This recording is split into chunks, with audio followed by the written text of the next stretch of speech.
Okay, dear students, good evening. How are you?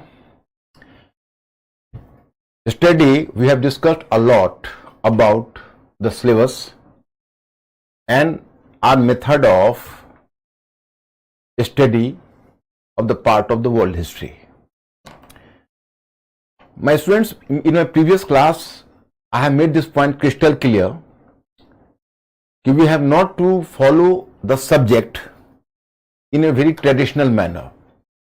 Rather, we are having a very wide extent objective in this regard.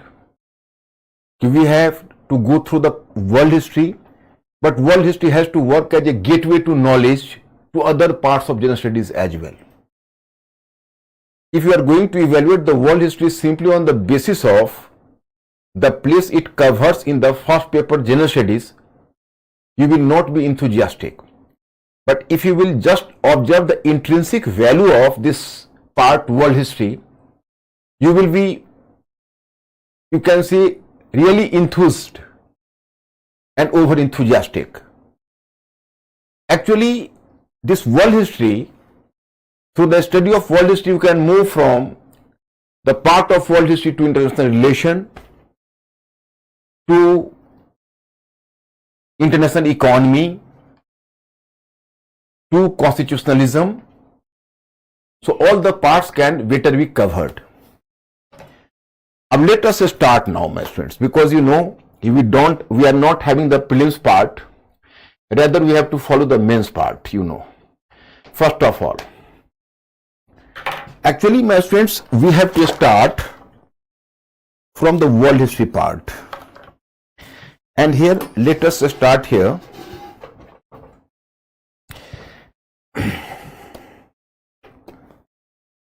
Just 1 minute.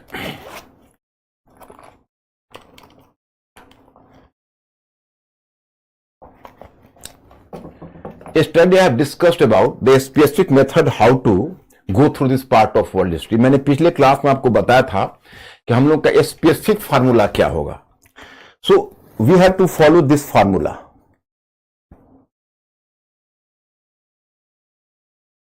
We have to follow this formula to underline the change. To underline the change, you know. And to underline the change, actually the specific formula you can say, economic change.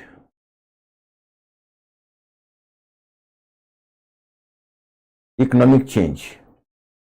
So in fact, the economic change will prepare the way for the rise of a new social class. जब आप आर्थिक परिवर्तन देखोगे तो एक नए सामाजिक वर्ग का उद्भव होगा.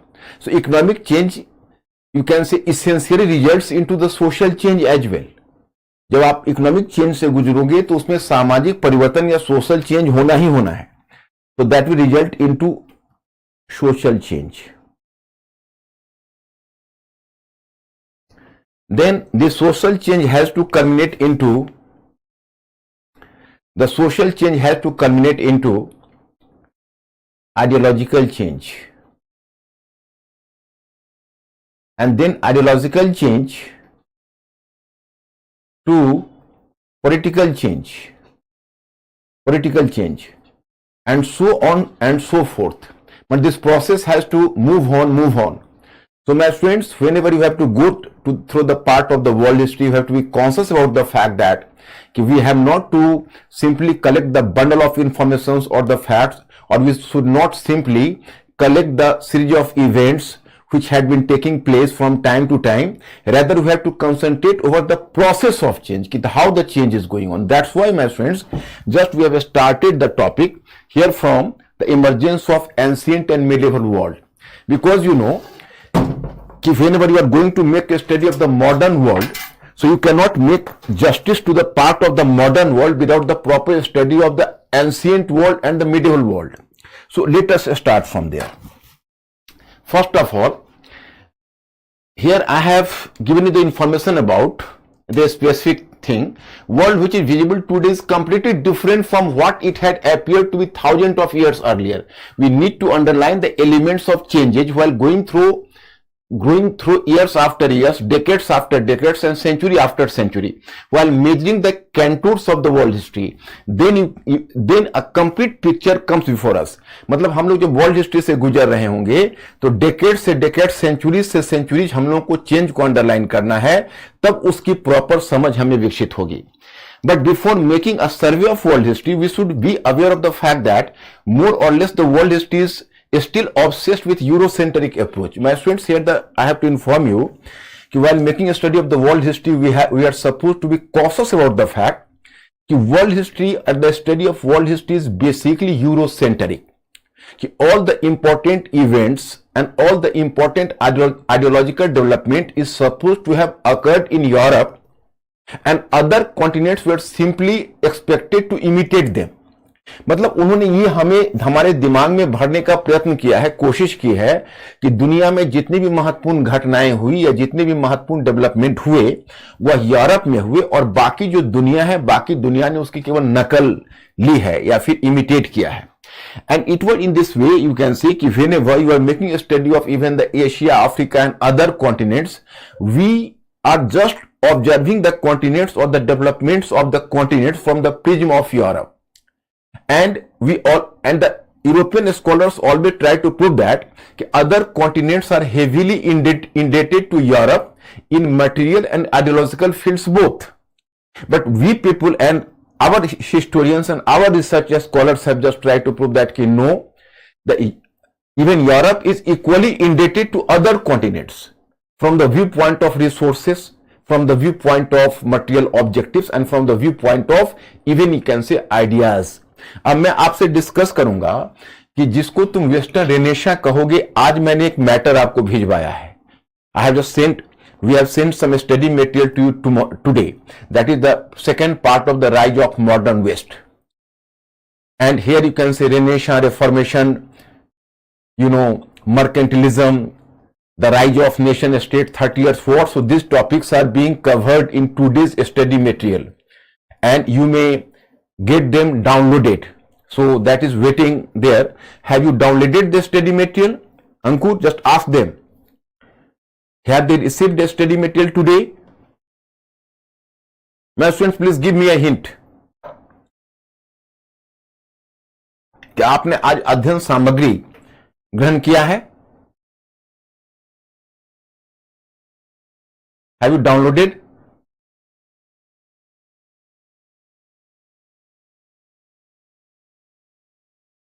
Okay.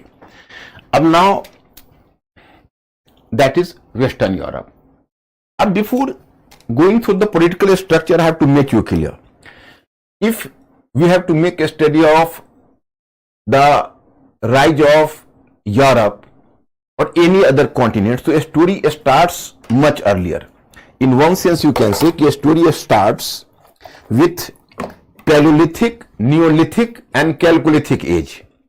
But as the Paleolithic, Neolithic and Chalcolithic age are the very remote thing, very distant thing. मतलब कि अगर आपको कोई भी महाद्वीप के इतिहास को, हिस्ट्री को स्टार्ट करना है, तो आप उसको पैलियोलिथिक से, जिसको पूरा पाषाण काल, एंड नियोलिथिक नवपाषाण काल, और कैल्कोलिथिक यानी ताम्रपाषाण काल से शुरू करते हो.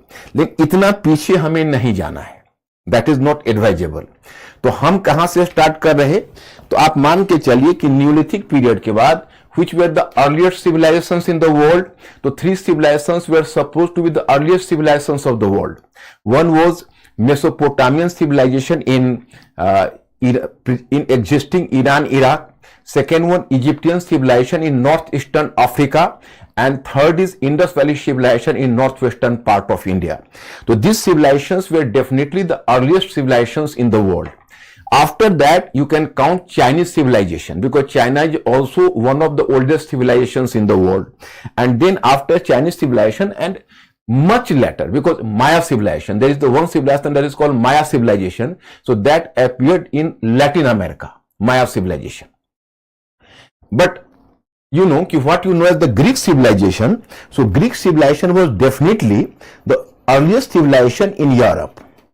But here you know the Greek civilization, normally what you know as the classical age in Greece. So that classical age in Greek civilization appeared nearly in 550 BC and continued up to 336 BC. So whenever you are talking about the Greek civilization, जब हम लोग Greek सभ्यता की बात करते हैं तो खैर मैं उतना पीछे से यहां आपको स्टार्ट नहीं किया है, बल्कि मैंने अपना टॉपिक स्टार्ट किया है एंशिएंट यूरोप में पॉलिटिकल स्ट्रक्चर से। मैं थोड़ा सा आपको ग्रीक सिविलाइजेशन से परिचय कराता हूं। जैसे अब देखिए, ये आप this is the West Asia, this is Greece, you know, and that is lying in Mediterranean Sea. This is Greece, Mediterranean Sea that is lying, you know. So actually the Greece was having the specific geographical location. It was very, you can say, significant and very important from the perspective of trade and commerce. So obviously you can say that the Greek civilization was engaged in trading and mercantile activities, and as the result of the mercantile activities there was the rise of smaller towns or cities. When a Greek civilization was, you can say, marked by the emergence of different, you can say, city state. That is a state, but a state was not a rural state, it was an urban state, so it was called the city states. So in the Greek civilization you will come to know about the city state. In city state you might have heard about, in your very childhood you might have heard about some city states like, you can say, Athens, Sparta, Corinth, Thebes etcetera. So these were the names of the states. मतलब बहुत सारे नगर राज्य वहां develop हुए थे, क्योंकि वो mercantile activity जो वहां बहुत ज्यादा इंपॉर्टेंट था, तो चूंकि कमर्शियल एक्टिविटीज था इसलिए वहां पर जो स्टेट्स आए उसको सिटी स्टेट कहा गया. तो इस तरह के सिटी स्टेट्स थे जिसमें आप देखोगे जिसमें अलग अलग नाम था, जैसे एथेंस था, स्पार्टा था, ये सब इसके कुछ कुछ नाम थे. लेकिन later you will come to know कि later it was conquered by the ruler of Macedonia. Macedonia was in a region in Egypt, you can say this was Macedonia, and its ruler was the father of Alexander, Philip. So later you can say that Philip just conquered this region, you can say that is called the Greece. Later I'll discuss about that. Leave it here. Here you can say that the oldest here, you observe here. अब यहां से हम लोग एक राजनीतिक की तरफ देखते हैं. ग्रीक सिविलाइजेशन का थोड़ा सा परिचय देकर मैंने छोड़ दिया, आगे इसकी चर्चा करूंगा. अब देखिए ये पॉलिटिकल स्ट्रक्चर है, तो Persian empire. So oldest civilization in the, you can say oldest और earliest empire in the world was Persian empire. It was the earliest empire and it was supposed to be the first global empire in the world, because it expanded from Eastern Europe and even covered the almost whole of West Asia. Then it moved to even the part of Central Asia and northwestern part of India. Whenever you will go through the history of ancient India, you will come to know that there was the Persian emperor. His name was Darius the First. So Darius the First conquered the northwestern part of India, and from northwestern part of India, Takshila was the nucleus region of this Persian empire, and from Indian region was the 20th Chhatrapi. Chhatrapi means ki 20th state. You will come to know that this. Here I will inform you that this is the Persian Empire, and this Persian Empire was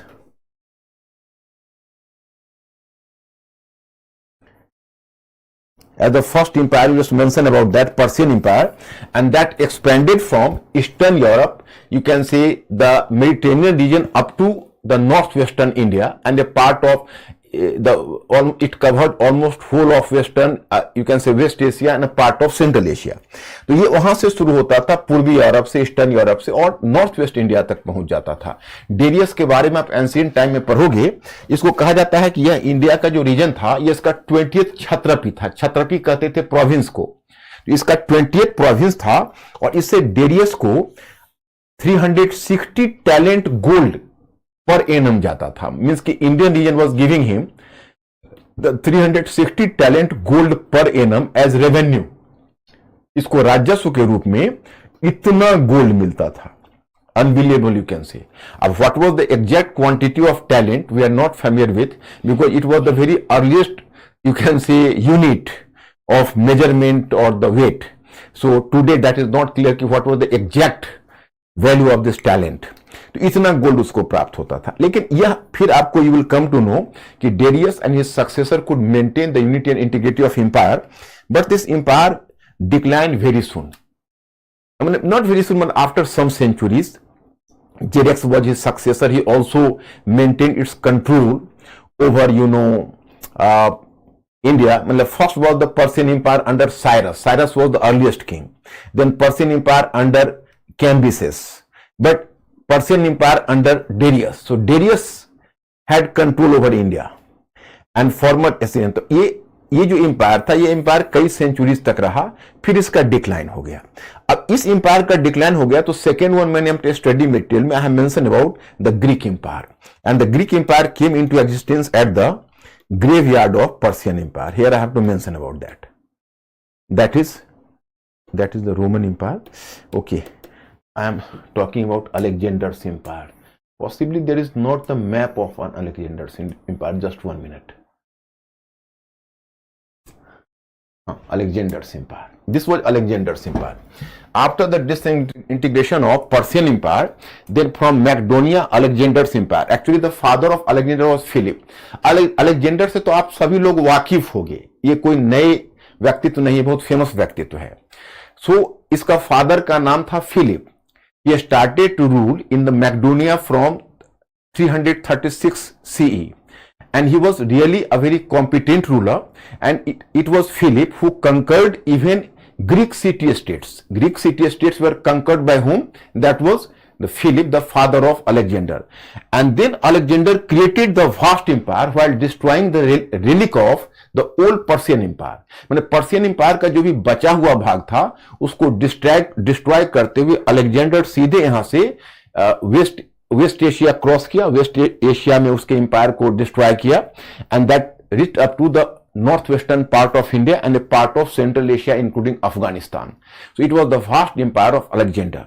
Then later in the part of ancient India, you will come to read that Alexander, he expanded his empire while crossing the river Indus, Jhelum, Chenab, Ravi, and reached up to the river Byas.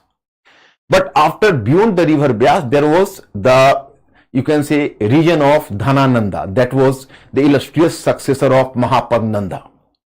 So as Alexander's army was so scared about the power of Indian empire, Alexander's army refused to move further. तो जो Alexander की सेना थी उसने आगे बढ़ने से इनकार कर दिया, और अलेक्जेंडर को निराश होकर, having been disappointed, Alexander had to return from the river Vyas. So Alexander could not meet his end, and then he started to return from India. While returning from India, when he was crossing Babylon, so he died in 323 BCE.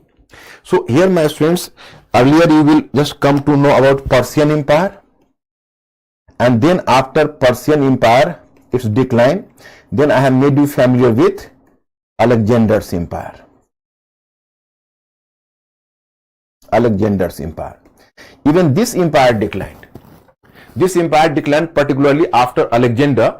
It was not, you can say, immediately declined, but rather it was partitioned among his three military commanders. The one military commander was, started to rule in Macedonia. Antigonus Gonatas was possibly his name. You have nothing to do with him. And the second one was Ptolemy. He was ruling in Egypt. And the third one was Seleucus. In ancient history, will come to know about Seleucus Nicator, who come to rule in the region that is called, is Syria. And the empire of Syria, this part, so eastern border of this Seleucus reaches up to the river Indus. And it was the time, you can say, there was the rise of some empires in India. But earlier than the Indian empire, I have to mention about Alexander's empire. Third one, you can say, in India. No, not in India. Then you are, in my study material, you will find Roman Empire. Now, what is Roman Empire? Here I have to make you familiar. Just 1 minute. One empire, Persian Empire. Another was Alexander's Empire. Then comes the turn of Roman Empire. Now, what is the Roman Empire? I have to make you clear. That is Roman Empire. So actually, Roman Empire was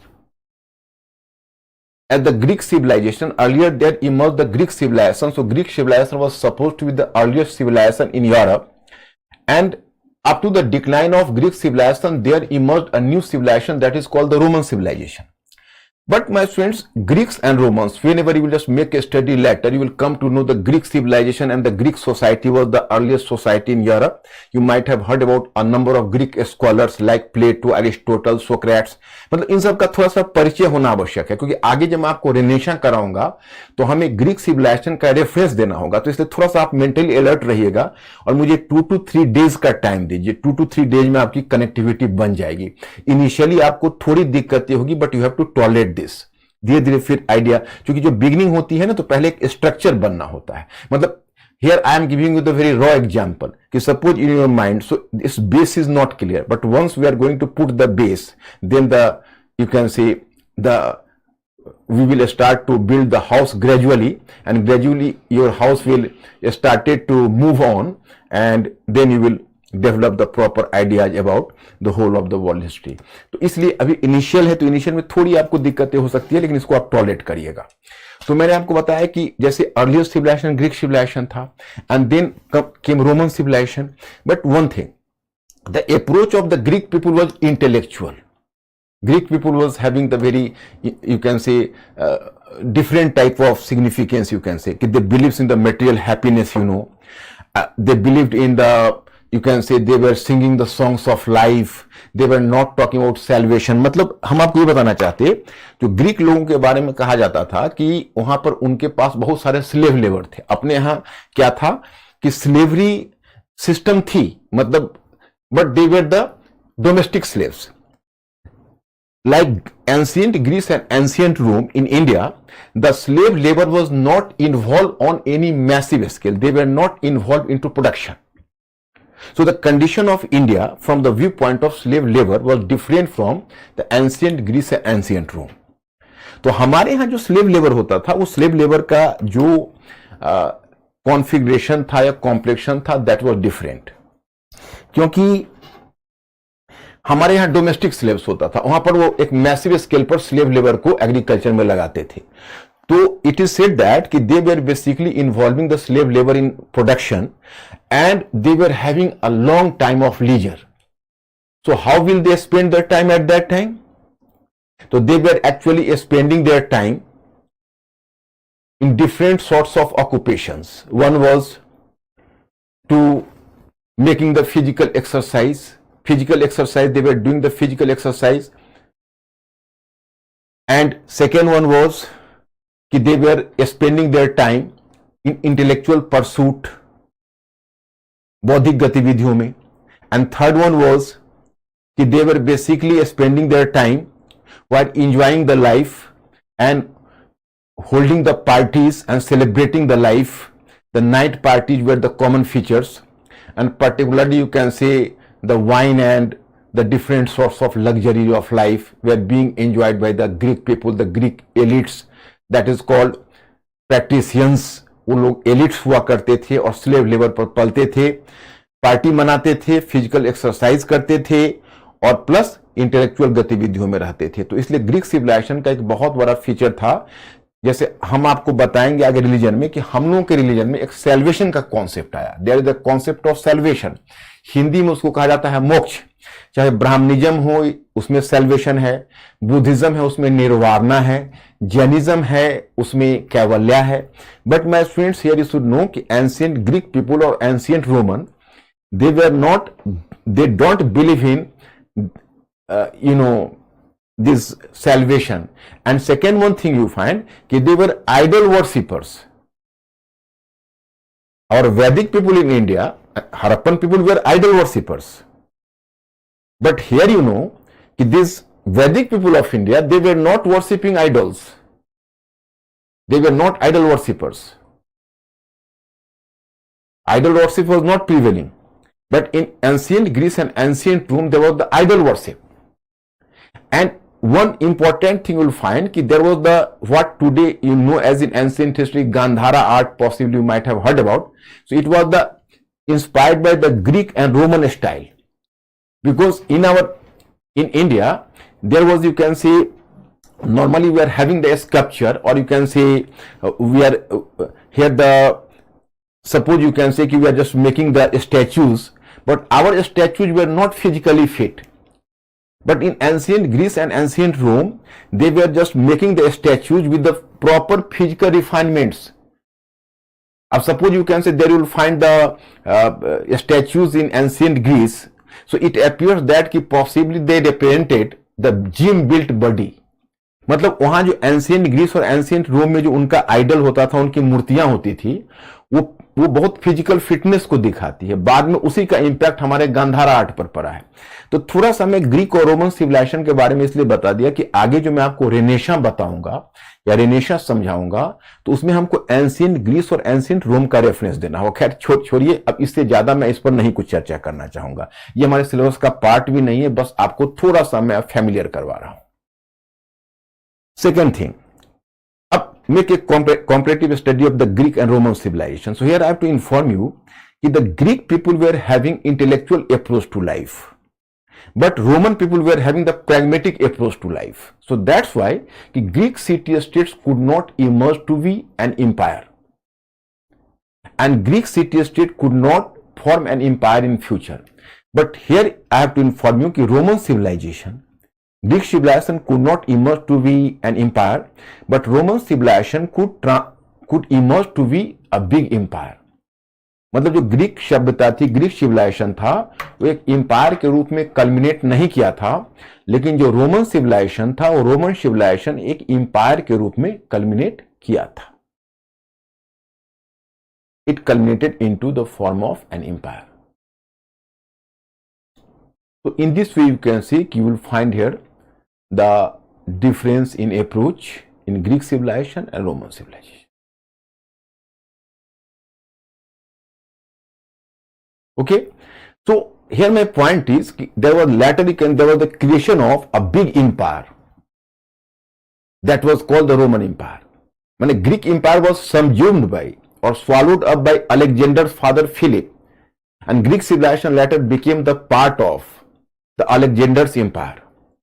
But Roman Empire, from the Roman civilization, there emerged an empire, and later after the decline of Alexander's empire, the Roman Empire even captured the region of the old Alexander's empire like Eastern Europe. So Roman Empire expanded from Eastern Europe and up to the Western Europe and north to south. It became the biggest empire or illustrious empire in Europe.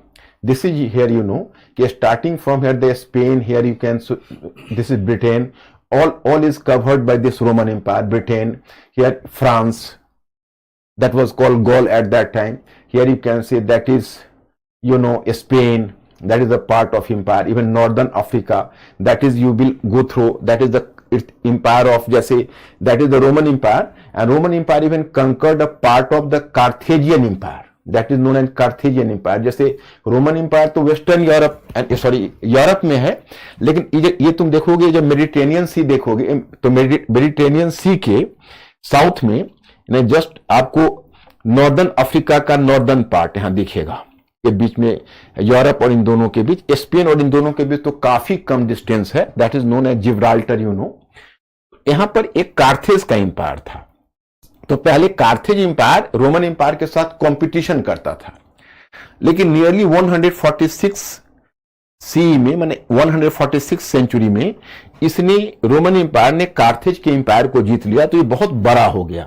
ये देखो यहां से लेके यहां तक फैला हुआ है. That expanded from the western to eastern and northern to southern, even you know including the northern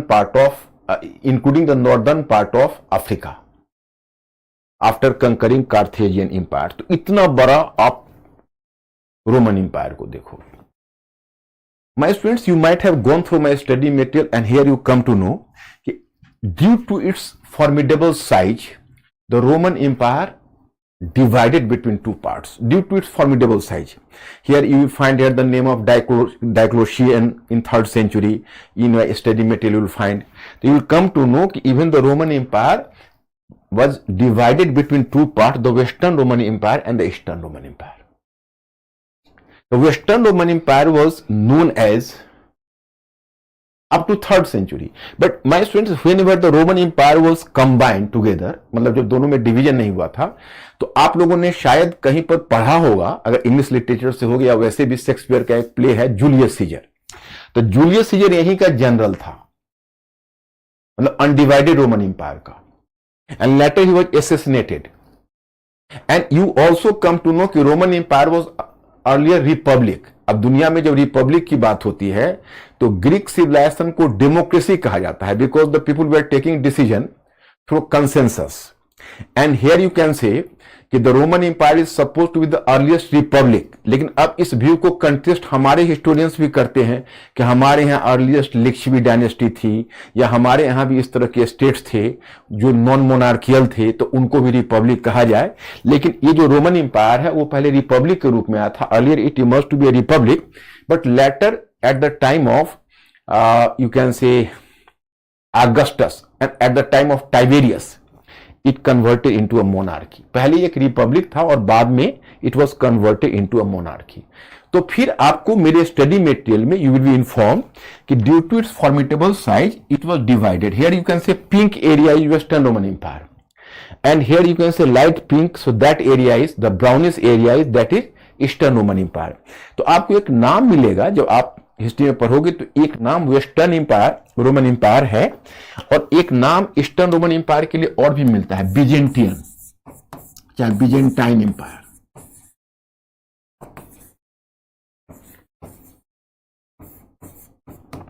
Byzantine empire, western Roman empire, Byzantine empire. So the two empires is there, and this is the European empire. And what is happening at that time in Asia? So in Asia you will find, in ancient history you will come to know, and here in the map I have also actually here mentioned, you will find that is the Magdhan Empire in India. Magdhan Empire. You might have heard about Bimbisara, Ajasatru, Mahapadnanda, and finally Sisunag and Mahapadnanda. And then the successor of Mahapadnanda was Dhanananda, against whom the Chandragupta Maurya brought a coup, and finally you can say that there was the foundation of Mauryan Empire, which is supposed to be the largest empire in India. It started from Hindu Kush range up to Brahmagiri in south and Bengal in east, up to eastern Bengal in east. So this was one empire that is called Mauryan Empire. So it was this empire. Then you will come to know, this is the Chinese Empire, Han Empire. This is the one of the important empires in China, that is called Han Empire. And this Han Empire also existed between 2nd century BC to 2nd century CE. So this is supposed to be the golden phase of Chinese history, that is called Han Empire. So my student, now I have just made you familiar with certain empires. Persian Empire, that was the first global empire. Then the empire of Alexander the second one. Third one, Roman Empire. Fourth one, Indian empire like Magdhan Empire and Mauryan Empire. And fifth one, Han Empire. So these were almost contemporary. हालांकि दोनों में time period में सभी में अंतर था, लेकिन almost contemporary थे। अब आप कहोगे कि भाई आप एम्पायर से वाकिफ क्यों कराए, तो मैंने सोचा कि थोड़ी सी आपको बेसिक चीजों की जानकारी हो जाए। अब देखिए चेंजेज कहां से होना है, ये देखिए।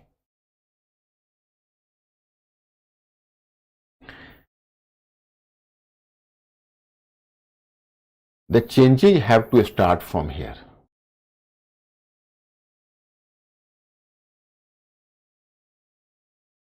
This one. Changes has to start from here. अब this is the Roman Empire. But my students, this is German region. This is German region. And in this German region, there were certain German tribes who were barbarous, uncivilized, savage. So you will come to know that from 3rd century onwards, you know, that these German tribes which were living in the region, so they started continuous invasion on Western Roman Empire. Here the Eastern Roman Empire was safe. Eastern Roman Empire was just bearing the legacy of Greek civilization in this area. And that is Western Roman Empire. Its capital was Rome and its capital was Constantinople. The capital of Eastern Roman Empire was Constantinople and the capital of Western Roman Empire was Rome. So actually यहां पर आपको सूचना मिलती है कि actually German बार्बरस या savage people थे, तो जो बार्बरस और सेवेज पीपल थे उन्होंने 3rd सेंचुरी के बाद वेस्टर्न रोमन एम्पायर पर कॉन्टिन्यूअस इन्वेजन करना शुरू किया। तो consequently my student, this western Roman empire just broke to pieces up to the end of 5th century, मतलब 476 सी के करीब में, 476 सी के करीब में जो एम्पायर है ये एम्पायर का डिसइंटीग्रेशन हो गया। जो एम्पायर है उस एम्पायर का डिसइंटीग्रेशन हो गया, वेस्टर्न रोमन एम्पायर का। लेकिन जो ईस्टर्न रोमन एम्पायर है वो ईस्टर्न रोमन एम्पायर 1000 ईयर्स तक चलता रहेगा। ये 15th सेंचुरी तक रहेगा, 1450 तक ये सरवाइव करेगा ईस्टर्न रोमन एम्पायर। इसके आगे हम रेफरेंस देंगे। और वेस्टर्न रोमन एम्पायर का 5th सेंचुरी के एंड में 476 सी में उनका डिसइंटीग्रेशन और डिक्लाइन हो जाएगा। And then will emerge to be a system in Europe which I have to discuss with you in medieval Europe and will come to know that is known as feudalism. जिसको आप Europe में feudalism के नाम से जानते हो, वह western Roman empire के डिसइंटीग्रेशन के बाद फिर एग्जिस्टेंस में आएगा। तो उसकी हम आगे चर्चा करेंगे। यहां फिलहाल इकोनॉमी पर चर्चा हो रही है। तो इकोनॉमी पर चर्चा ये हो रही है कि whenever we are studying about ancient world empires we can underline 2 important features about these empires. अभी इकोनॉमिक कंडीशन अच्छा है, क्योंकि दुनिया में जो भी एम्पायर्स है, अब देखो एम्पायर्स को सर्वाइव करने के लिए बहुत अधिक रिसोर्सेस की जरूरत होती है। तो एक तरह से एम्पायर ट्रेड एंड कॉमर्स को सपोर्ट करता है, एम्पायर एग्रीकल्चर को सपोर्ट करता है। जैसे आप इतना ही जान लीजिए कि अगर आप हाथी पालते हो तो हाथी की खुराक भी, उसका जो फूड्स होता है वो भी तो बहुत ज्यादा क्वांटिटी चाहिए। तो जब आप एम्पायर बनाते हो तो एम्पायर को सर्वाइव करने के लिए बहुत अधिक रिसोर्सेस चाहिए। तो कोई भी एम्पायर होता है तो वहां पर इकोनॉमिक प्रोग्रेस होता ही है। क्यों? क्योंकि वो इंपॉर्टेंट ट्रेड रूट पर कंट्रोल करता है, वो बहुत बड़े रीजन्स में जो रिसोर्सेस है उसको वो एक्सप्लॉइट करता है, और वो एक तरह से इकोनॉमी को सपोर्ट करता है। So that's why will come to know in this paragraph, you will go through it, कि whenever we are studying about ancient world empires we can underline 2 important features about these empires. Firstly, these empires represented a very complex economic structure. In other words, the process of empire building was deeply linked to the initiative of having control over important trade routes. It was having the control over the important trade routes, you know. These are true of almost all empires: Persian Empire, Greek Empire, and Roman Empire. All were inclined to have control over the main trade routes in West Asia, Central Asia, and also the routes leading to the East. Not simply that, to a greater extent, even their survival depended over their ability to control these routes. Apart from that, in ancient Greece and Rome, slavery system was prevalent. Their agrarian economy was based on slave labor. मतलब यहां पर आपको यह कहा जाता है कि देखिए, इन्होंने रिसोर्सेस को, जैसे अब रोमन एम्पायर है तो रोमन एम्पायर ने एग्रीकल्चर को सपोर्ट कैसे किया? तो स्लेव लेबर। उसके लिए एक टर्म आता है, उसको लैटफुंडिया कहते हैं। मतलब लैटफुंडिया में क्या होता था कि थाउजेंड्स एंड थाउजेंड स्लेव से वो एग्रीकल्चर यानी खेती करवाते थे, तो एग्रीकल्चर को मजबूत करते थे, जैसे रोमन एम्पायर था। और सबसे इंपॉर्टेंट जो ट्रेड रूट था उस पर कंट्रोल रखता था। तो इस कारण से रोमन एम्पायर के पास बहुत ज्यादा रिसोर्सेस था, और उसने एक बड़ा एम्पायर बिल्ड किया, और उसने अर्बन सेंटर्स को सपोर्ट किया। तो वहां पर वो फेज ऑफ अर्बनाइजेशन था, मतलब बड़े बड़े अर्बन सेंटर्स एग्जिस्टेंस में आए। तो रोमन एम्पायर के अंतर्गत यूरोप में इकोनॉमी थ्राइव करती रही, मतलब इकोनॉमी का प्रोग्रेस होता रहा। अब सोशल कंडीशन में you are just talking about कि what is the social condition there. In the social condition you will find कि in fact the society was basically divided between the 2 groups, the masters and the slaves. The practitioners, master practitioners कहलाते थे, जो कुलीन होते थे, जो aristocrats होते थे, और दूसरा slaves. So the society of ancient Greek and Roman empire was mainly divided into 2 categories, the masters and the slaves. The landlords generally lived in a luxurious life upon slave labour. अब वो slave labour के ही resources पर अपने luxurious life को जीते थे। अब religious condition में मुझे आपको थोड़ा समझाना होगा। देखिए,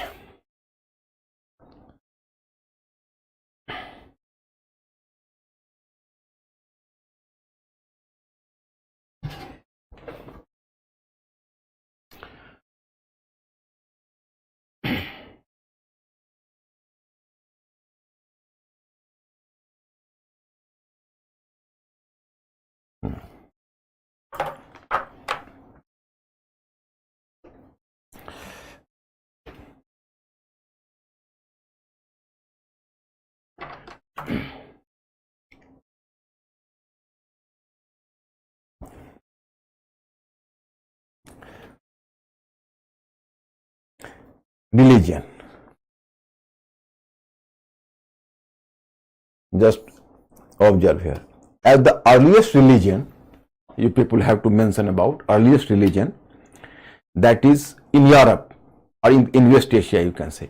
So there is the one is Zoroastrianism in West Asia. Zoroastrianism.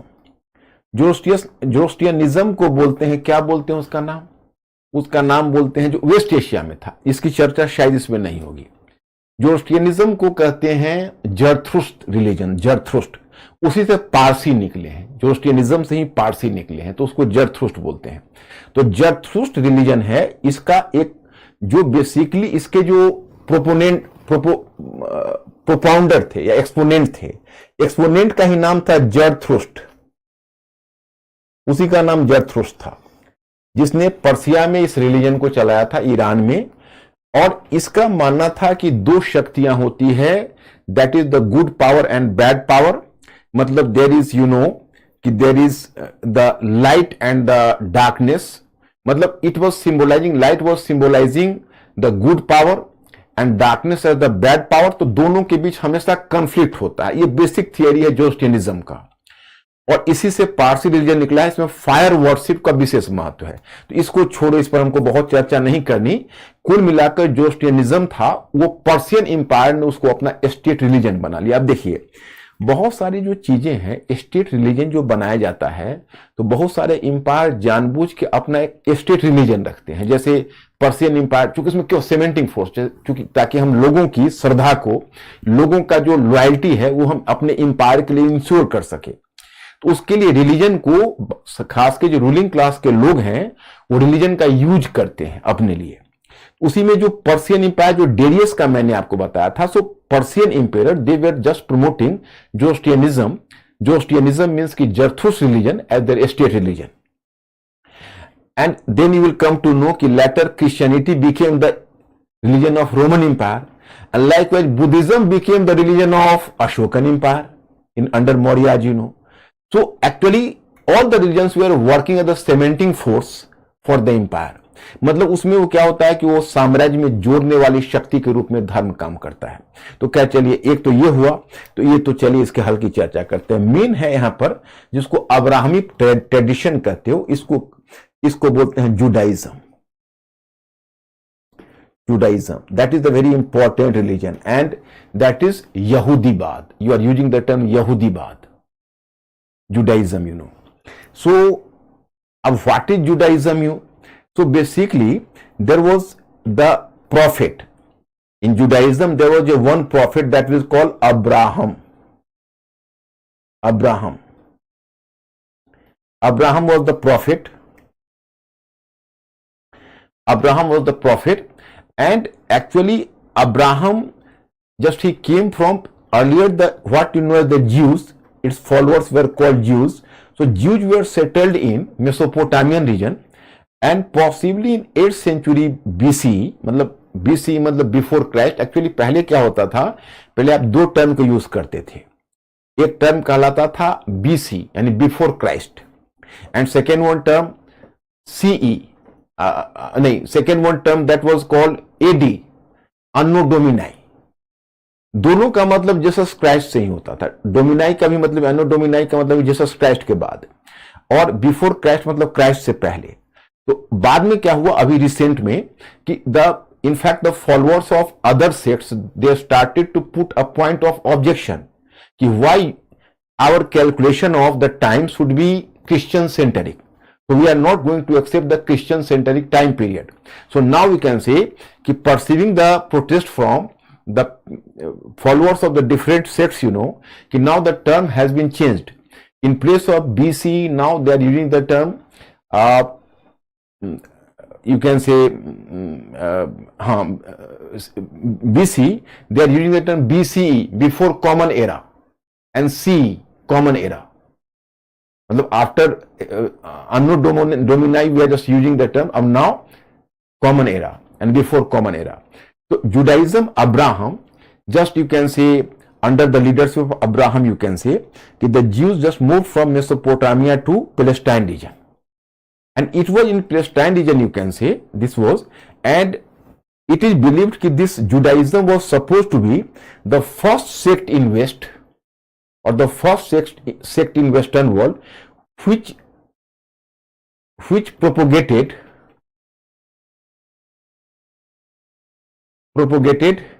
monotheism.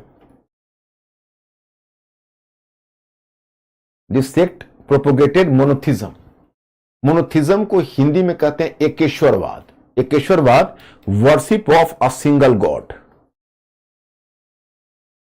worship of a single god, that is called monotheism.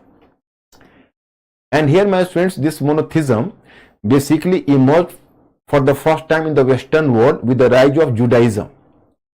And the Jews under Abraham gave emphasis over the worship of Yahweh. Yahweh was a god, and Yahweh was the god of these Jews. Yahweh. So in this way, later Old Testament became the basis of this religion. Old Testament, you know.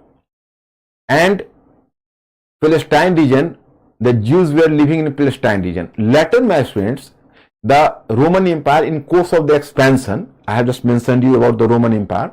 So Roman Empire, in course of its expansion, so it, you can say, conquered the Palestine region in West Asia as well. So now even the Palestine region became the part of the Roman Empire.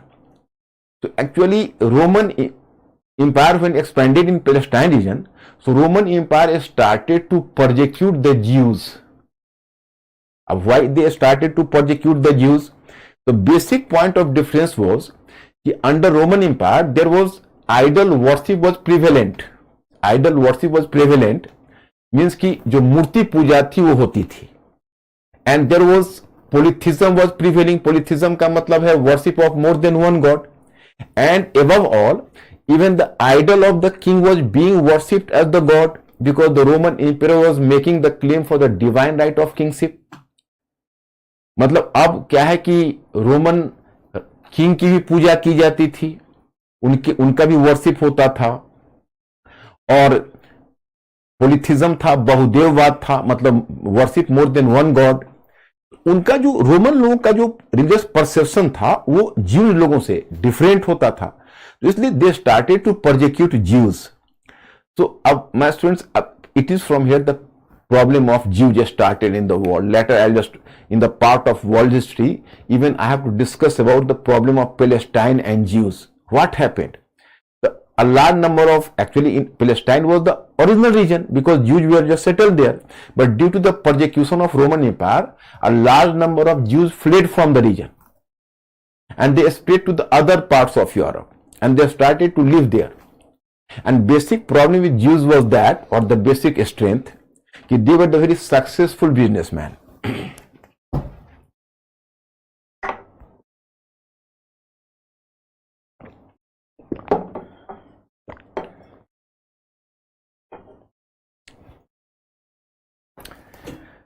Jews were the very successful businessmen, you can say. So as they were the very successful businessmen, the Jews were. So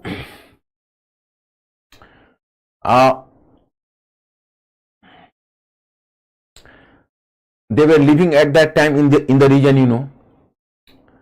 So as they were the very successful people, you know,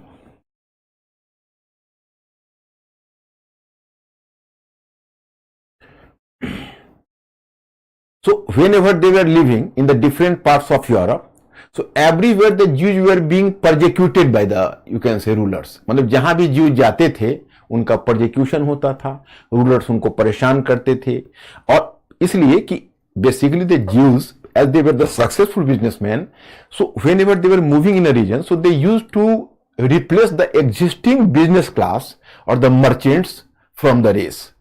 Means they were going ahead of the others. They were the very successful merchants in the whole mercantile activities. They are going to outwit others. So others were not competing with Jews. So they started to create the pressure over their government to expel the Jews from the region. तो हर जगह पर जो Jews थे world में वो बड़े पीड़ित थे, बड़े परसिक्यूटेड थे, लेकिन वो बहुत सक्सेसफुल बिजनेसमैन थे. तो जब फर्स्ट वर्ल्ड वॉर शुरू हुआ उसमें Jews बहुत सारे एरियाज में स्प्रेड किए हुए थे, और in the end of 19th century they already started a a movement that is called Zionist movement. It was called Zionist movement. मैं आगे की बात थोड़ा आपको बता देता हूं. That is called Zionist movement. Zionist movement means कि in fact there was a very competent and very powerful diaspora class among the Jews. Diaspora class का मतलब होता है विदेशी elements, and the diaspora class they used to organize an global conference of Jews, and in this conference it was decided that कि Jews need their separate nation and the nation should exist in Palestine region. The Jews ने जू का जो global conference था उसने decide किया कि भाई हमारा एक अपना नेशन होना चाहिए और पैलेस्टाइन रीजन में होना चाहिए. अब तब तक क्या है कि देखो, अब तब तक तो वहां पर बहुत सारे पैलेस्टाइन या मुस्लिम्स आकर उसमें सेटल कर गए थे, क्योंकि there was the expansion of Islam in the region. Later I will discuss with you. Earlier, the Roman Empire, after the decline of Roman Empire, Palestine region was Islamized, so a large number of Muslim population was there. तो यही चीज इसमें हुई. तो अब problem क्या रहा है कि इनको एक नेशन चाहिए, और ये बहुत सक्सेसफुल बिजनेसमैन थे, इनके पास रिसोर्सेज बहुत ज्यादा था. तो when the First World War started, तो in First World War Britain and France they were leading the allied powers. तो Britain and France were fighting the war of survival against Germans. So Britain was in dire need of money. So the British government made a contact with the Jews, British and French, कि give us the money and give us the economic support in the war. The Jews did bargaining, but in return you are supposed to give us a separate nation in Palestine region. And my friends, the Western powers were already having the greedy glance over the Palestine region. तो Britain ने उसको promise कर दिया, और Britain ने उसे economic assistance ले लिया, और बाद में एक बाल्फोर डिक्लेरेशन लाया कि हम ये जो पैलेस्टाइन रीजन है वो पैलेस्टाइन रीजन में हम ज्यूज को स्टेब्लिश कर देंगे. और मैं आपको बताऊं कि फर्स्ट वर्ल्ड वॉर के बाद एक पेरिस पीस कॉन्फ्रेंस हुआ, which I will discuss with you. And in this Paris peace conference the Palestine region came under the mandate of the Britain. Mandate का मतलब हुआ कि उसमें एक सिस्टम डेवलप किया गया था कि कोई भी अगर बैकवर्ड रीजन है तो किसी पावर के अंतर्गत रख दिया जाए कि this power will just take care of it and the power will work for its development, and once the region would be developed then it will get independence. कि पहले एक कोई पावर हो जो उस रीजन को डेवलप करे, और जब वो रीजन डेवलप हो जाए तो फिर उसको इंडिपेंडेंस दे दिया जाए. तो it is on this basis they just the Britain started to give support to Jews. Okay, तो Jews को उन्होंने सपोर्ट किया, और that was the one thing you know. अब चूंकि पैलेस्टाइन रीजन ब्रिटेन के मैंडेट में आ गया, तो ब्रिटेन ने चुपके Jews को वहां पर बसा दिया, सेटल करवा दिया. And when the Palestine people came to know, and Arabian Muslims came to know later कि Britain already created a larger chunk of the Jewish region within Palestine, and when they came to know, but it was too late because the Jews were already settled under the British patronage. Then the Arabian people just expressed their wrath against Britain. So Britain, after being nervous, the Britain just brought the matter of Jewish and Palestine dispute to UNO and fled from Palestine region. तो वहीं से ये problem शुरू हुआ है कि Britain भाग गया वहां से और उस मैटर को यूएनओ में डाल दिया. And even UNO was working under the guidance of USA and Britain, and UNO divided this Palestine region between Jews state and Palestine, and it became a bleeding wound since then, and which is continuing till today. तो खैर चलिए, मैं बहुत आगे बढ़ गया, मैं फिर रिटर्न होता हूं. तो ओल्ड टेस्टामेंट था, एंड फर्स्ट मोनोथिज्म यहीं से था, जिसको कहते हैं Judaism. The next one is Christianity.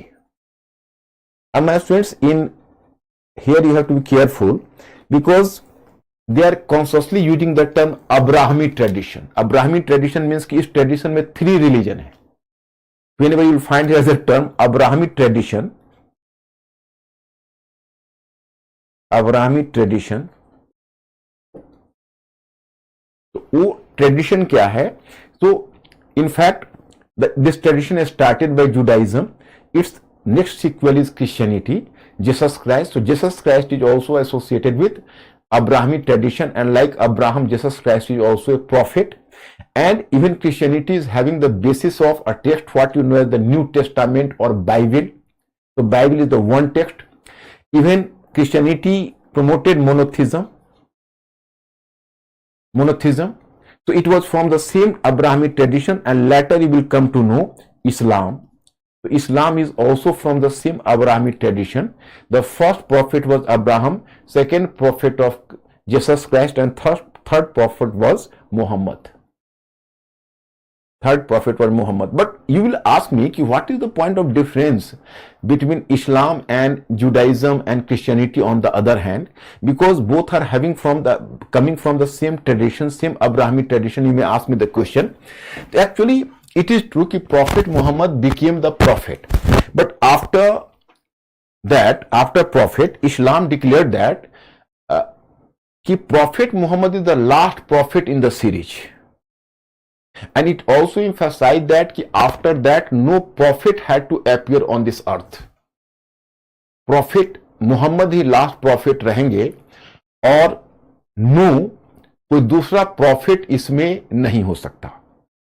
And first thing, so that's why you know कि latter prophet is not going to be accepted by Islam. Second one, even Islam tried to establish that it is true Jesus Christ and Abraham, they are all the prophet, but view of Prophet Muhammad is the latest one.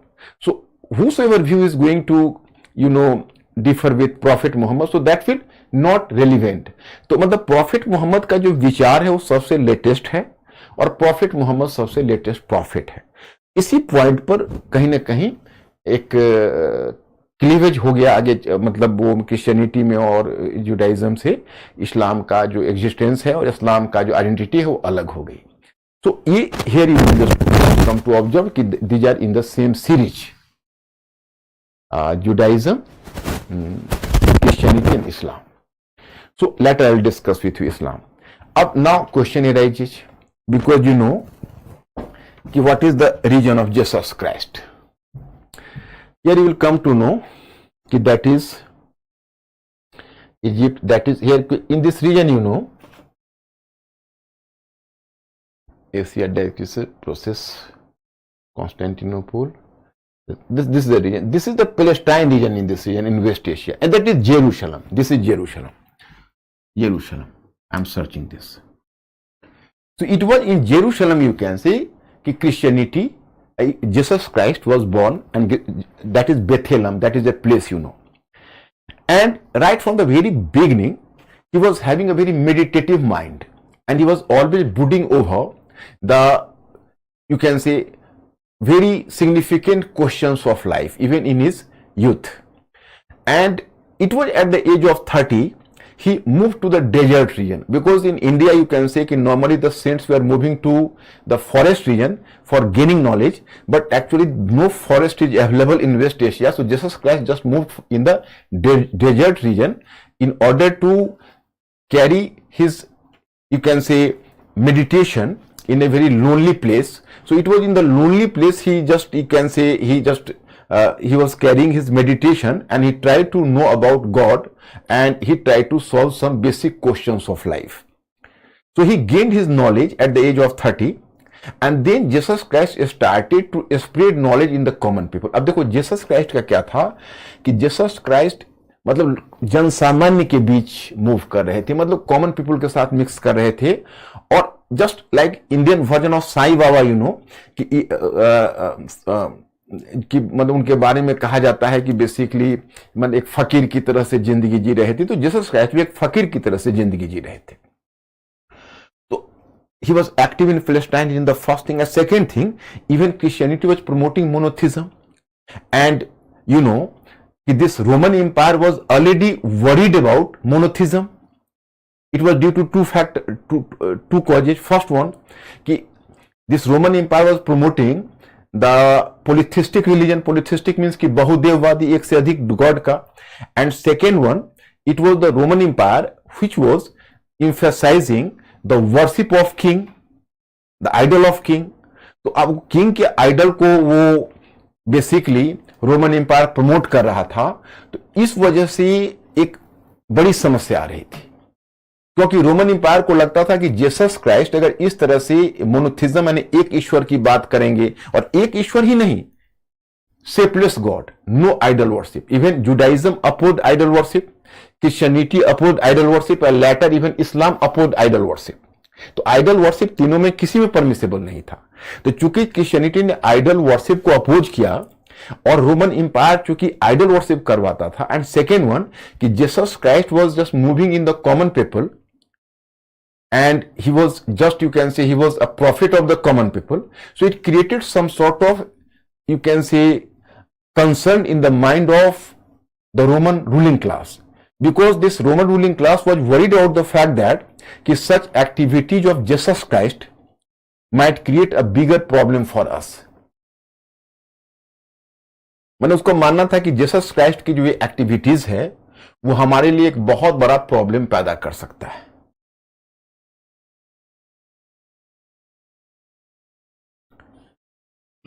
और उनको लगता था कि कहीं ऐसा ना हो कि जीसस क्राइस्ट हमारे अगेंस्ट में कोई रिवोल्ट को ऑर्गेनाइज कर दे। तो that's why my students, there was a very pathetic condition and Jesus Christ was crucified by the governor of Judea. Pilotius Millet was his name, and he was the governor of Judea, so he crucified Jesus Christ. It was definitely a major mistake on the part of the Roman Empire, and not simply that, the persecution of Roman Empire didn't stop here, but later even there was a saint, his name was Peter. Peter was the saint and follower of Jesus Christ. So later Nero was a Roman emperor, so Roman emperor just gave him Peter the death sentence. So in this way you can say the Roman Empire was persecuting Christianity earlier, but later, my students, later in the 1st century it was the Roman Emperor Constantine who recognized, you can say, this Christianity, and he changed his behavior towards Christianity, and from 4th century CE Christianity became the state religion of Roman Empire. उससे पहले Christianity को Roman empire ने बहुत ज्यादा persecute किया था। So in one sense if you are just going to compare Ashoka the Great in India with the Roman empire, Ashoka appeared to be much more pragmatic than Roman Empire, because Ashoka came to believe that कि Buddhism is a popular sect, and through Buddhism the emperor could have the influence over the common people. So it is through Buddhism, Ashoka, through patronizing Buddhism, he could have, and he could, you can say, maintain his influence on the common people. But Roman Empire committed a mistake through antagonizing Christianity in spite of the fact that it was also a popular sect. मैंने अशोक ने कितनी बुद्धिमानी दिखाई कि भाई चलो जो Buddhism है वो एक लोकप्रिय, एक पॉपुलर कल्ट है, तो बुद्धिज्म के थ्रू हम कॉमन पीपल पर अपना इन्फ्लुएंस बनाए रखेंगे, और यही बात रोमन एम्पायर को बाद में समझ में आई। तो Ankur, are you having to ask some question? Yes. बच्चे सर कह रहे हैं कि पैलेस्टाइन हिंदी में फिलिस्तीनी क्षेत्र, पैलेस्टाइन रीजन को कहते हैं फिलिस्तीनी क्षेत्र। अभी तुम फिलिस्तीनी और यहूदी के झगड़े को देखते हो ना, तो फिलिस्तीनी क्षेत्र, इसी को पैलेस्टाइन रीजन, अंग्रेजी में पैलेस्टाइन बोलते हैं और हिंदी में फिलिस्तीनी बोलते हैं। प्रकाश, how Judaism born from ancestral of Jews? Born from ancestor of Jews means? Question is not clear. Once again, read the question. How Judaism born from ancestral of Jews? Prakash.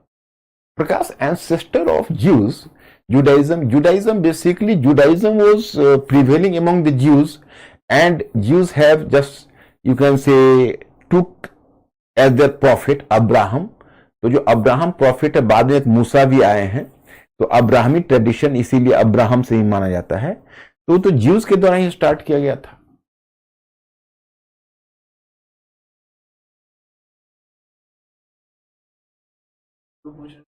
Sir Greek and Alexander empire same? नहीं, Greek, हाँ, Greek Alexander's empire was the same. Actually Greek civilization was different, but later Greek civilization, who has asked this question? दो बार नाम बोलो ना। Gudu, actually Greek civilization was the earliest civilization, and later the Greek civilization was subsumed by the Alexander's empire, because Alexander's father, who was the ruler of Macedonia, he conquered the Greek city-states. So Greek city-states later became the part of Alexander's empire. After what is a barcode formula? After Balfour. Balfour Declaration, that was called Balfour Declaration. In 1916, in 1917, the British government just brought the Balfour Declaration, and Balfour was a British officer who promised, Aftab, who promised the Jews कि will create a separate nation for you in Palestine region. मतलब जो मैंने आपको बताया था कि ज्यू लोगों ने मांग किया था कि पैलेस्टाइन रीजन में हमारा एक नेशन चाहिए, तो बाल्फोर डिक्लेरेशन में वही एश्योरेंस दिया था एक ब्रिटिश ऑफिसर बाल्फोर ने इन 1917 में. इसको मैं बहुत डिटेल्स में आपको बताऊंगा फर्स्ट वर्ल्ड वॉर के बाद. तो आपको जो कि इंटरनेशनल रिलेशन के बहुत सारे पहलू मैं वहीं पर क्लियर करूंगा. अभी तो बिगिनिंग का है, तो मैं भी थोड़ा सा कॉशस हूं कि अभी आपको बहुत सारी चीजें समझ में नहीं आएगी, लेकिन धीरे धीरे आ जाएगी जब फाउंडेशन एक बार बन जाएगा. और मैंने स्टडी मटेरियल आपको एडवांस में दे दिया है, थोड़ा आप उसको पढ़ भी लेना, और मेरा लेक्चर तो आप सुन रहे हो तो क्लियर हो जाएगा. Greece Empire came after Persian of Roman. After Greece Empire, then how it is contemporary? Akanksha, Persian Empire was the earliest one. Then came Alexander's Empire in 4th century BC. And although there was the formation of Roman states in 509 BC, it is correct. But Roman Empire practically took shape from 2nd century BC or the 1st century BC, when the Julius Caesar etc. 2nd century BC you can say, or 1st century BC, yes. So Roman Empire took its present shape after the disintegration of Alexander's Empire. क्योंकि Alexander's empire तो मौर्य से पहले था ना, और Maurya 4th century में आया. तो Alexander's empire was contemporary to the Nanda empire, और नंदा एम्पायर कब है? 5th century BC है. तो रोमन एम्पायर के इमर्जेंस से पहले ही अलेक्जेंडर्स एम्पायर ब्रेक कर चुका था. What is the present matter going on between Palestine and Israel? Harsh, actually Palestine और इजराइल का मैटर मैं कॉन्टेम्पररी पर आने दो हर्ष में तो आपको समझाऊंगा, क्योंकि ये मामला इतना उलझा हुआ है ना कि अभी पैलेस्टाइन और हर्ष, अगर हम पैलेस्टाइन और इजराइल के मैटर पर अभी ले चलें तो बहुत सारे स्टूडेंट्स उलझ जाएंगे. So that's why I have to stop there, और मुझे अभी फिलहाल रुकने दो, मैं आगे इसको थोड़ा पेशेंस रखो, आगे सब क्लियर होगा. Sir, why only Eurocentric, not any other? Because Europe, Shashi, Europe rule in the different parts of the world. So Shashi, actually that's why history and everything Eurocentric, because Europe, what happened in one sense, there was the expansion of Europe in other continents. So Europe worked as a master, Europeans worked as a master, and they not simply, actually देखो, there are the three forms of colonialism. One form of colonialism is political control, which ended first. Then second is economic control, which continued a bit later. And then third is ideological colonialism, कि हमारे social science के ऊपर, हमारे history के ऊपर, हमारे sociology, हमारे political science, political, उस सब पर वेस्टर्न स्कॉलर्स ने अपना डोमिनेंस बनाया हुआ है, और वो हर चीज को वेस्ट के एंगल से डिस्कस करते हैं, वेस्ट के पर्सपेक्टिव से डिस्कस करते हैं, और हमें ही एजुकेट करते हैं. हमारा जो टेक्स्ट बुक है उस पर भी वेस्टर्न आइडियोलॉजी का इंपैक्ट है. वो क्या है कि वो आइडियोलॉजिकल या कल्चरल कॉलोनियलिज्म कह सकते हो, जो आज भी कोई ना कोई रूप में हमारे ऊपर हावी है. इसी को यूरोसेंट्रिक व्यू कहा जाता है. ये हर चीज का जो मेजरमेंट है और हर चीज का असेसमेंट है वो यूरोप के पॉइंट ऑफ व्यू से होता है.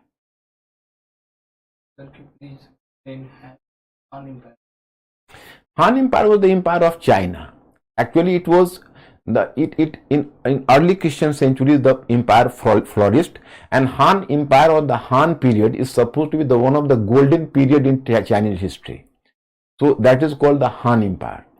क्योंकि हमें देखो, एक्चुअली हमारे सिलेबस का पार्ट नहीं था काजल, इसलिए हमने थोड़ा प्रिसाइजली ही आप लोगों को बताया है. क्योंकि अगर हम डिटेल्स में जाएंगे तो एक एक टॉपिक में एक एक दिन लग जाएगा, और उसकी कोई जरूरत भी नहीं है.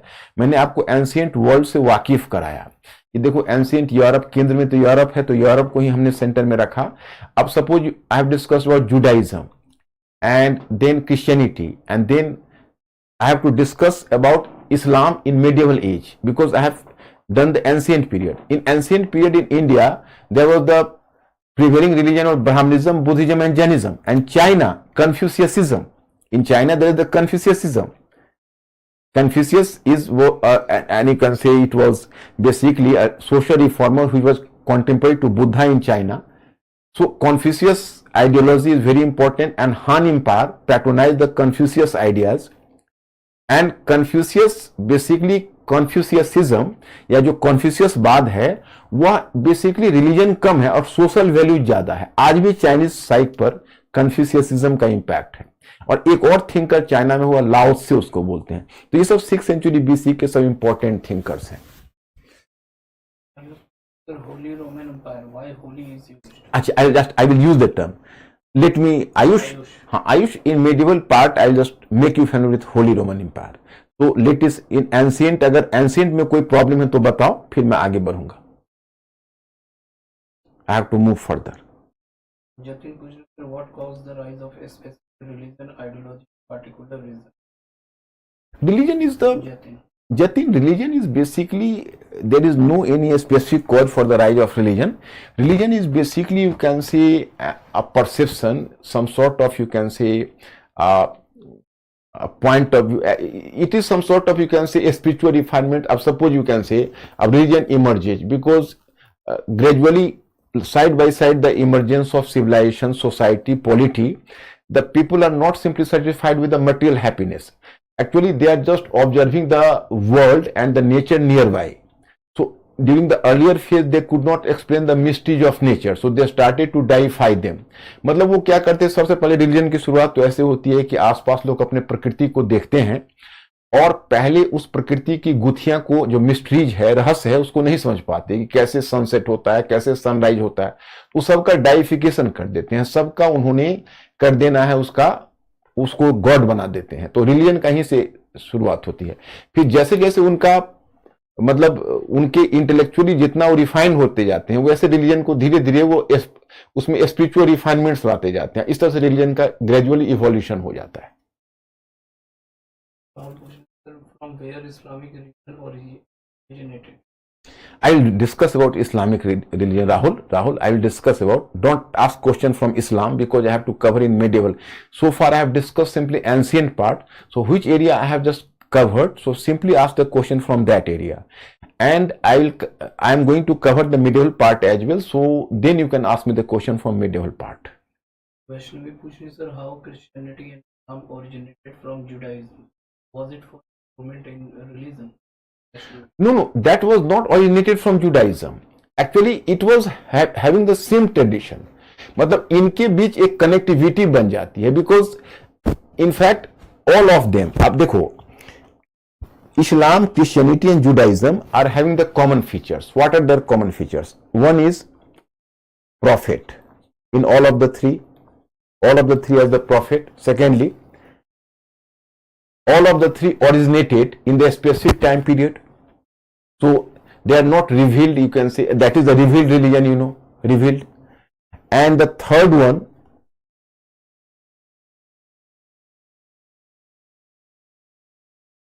one is basis of a text. Basis of a text, मतलब उन सब का एक टेक्स्ट है बेसिस तीनों का. And fourth one, some specific code of conduct.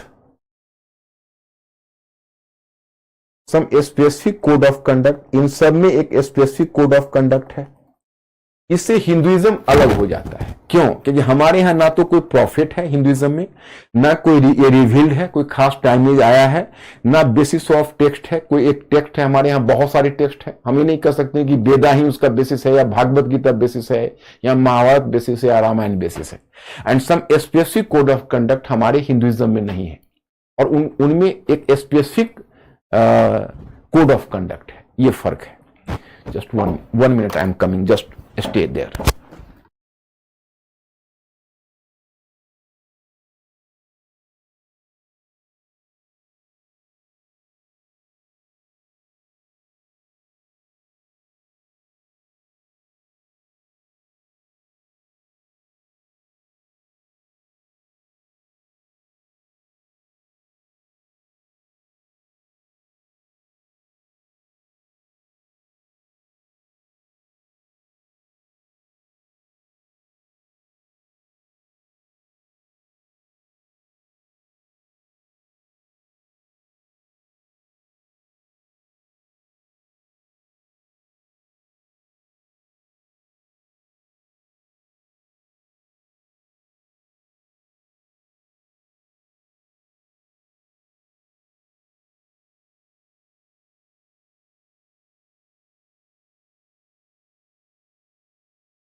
है ना? Okay dear students, sorry for interruption. कुछ स्टूडेंट्स पूछ रहे हैं कि भाई इंग्लिश, मैं तो हिंदी यूज किया है और कहोगे तो और भी ज्यादा हिंदी यूज कर दूंगा। तुमको क्वेश्चन पूछना है तुम हिंदी में पूछो, मैं हिंदी में जवाब दूंगा, no problem at all. Hindi English कोई that is not an issue, क्योंकि मुझे इंग्लिश मीडियम के बच्चे हैं तो राइटिंग में जो हिंदी वाले इंग्लिश वाले भी हो तो राइटिंग तो करोगे इंग्लिश में ही। तो इसलिए मैं चाहता हूं कि कुछ वोकेबलरी भी तुम्हारा रिच होना चाहिए। So that's why I am just using the specific term, so that in writing में स्टडी मटेरियल में तो इंग्लिश ही यूज करूंगा, but my speaking I at your convenience as you like, I will do that, no problem at all. तो मैं इस बात का ध्यान रखूंगा कि आपका हिंदी वाले को भी दिक्कत ना हो। तो देखो पहला क्लास है तो थोड़ी तो आपको प्रॉब्लम होगी, but I just work with you. तो ये एंशिएंट में यही चीजें हैं।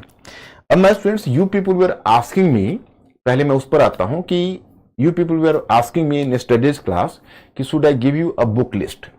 अब in modern history I have given to you the book list for the fact because modern history was the part of your prelims examination as well, and in world history part there is no pre-exam, you have to simply prepare for mains, and mainly here I am using the world history part to enriching your knowledge in the other parts of general studies। मैंने पहले ही आपको कहा है, पहले class में कल ही कहा है कि वर्ल्ड हिस्ट्री में जो हमारा एम्बिशन है वो दूसरा है कि आपको इससे जो क्वेश्चन सॉल्व हो तो सॉल्व हो, लेकिन वर्ल्ड हिस्ट्री आपके पूरी, क्या कहते हैं उसको, हिंदी में बोलते हैं ज्ञान चक्षु और इंग्लिश में विजन, आपके पूरे विजन को ओपन कर देगा।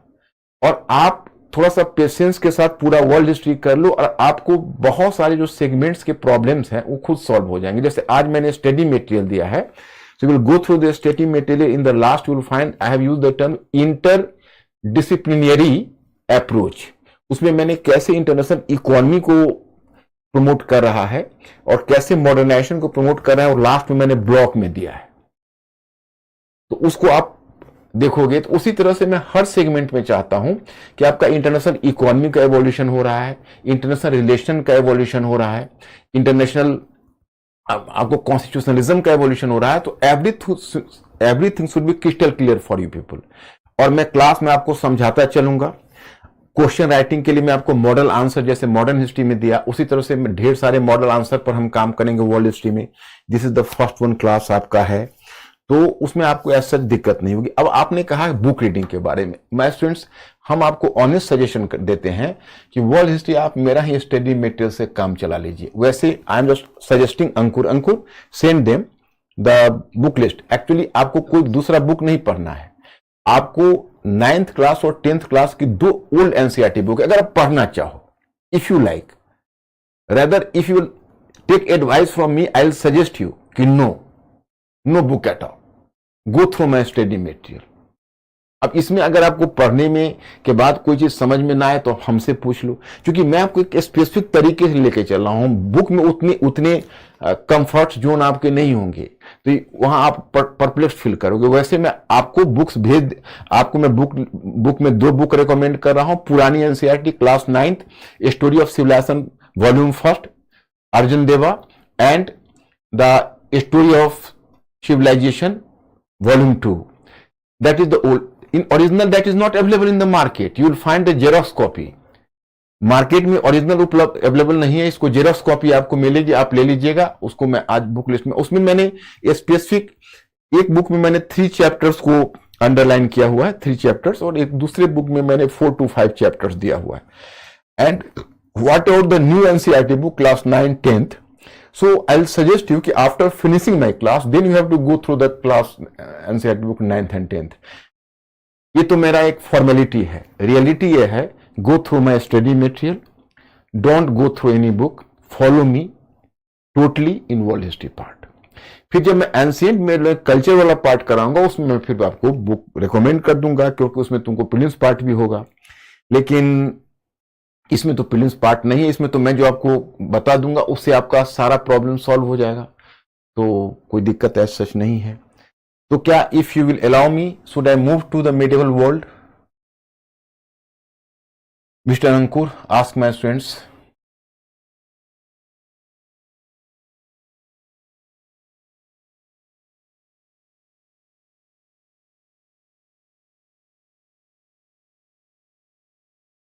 Should I move?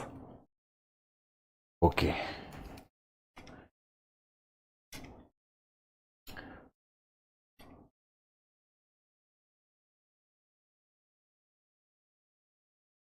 Now medieval Europe, you're coming, political structure. You have already observed here the Western Roman Empire, you know, Western Roman Empire. So whenever you are just observing in medieval Europe, I am just moving here.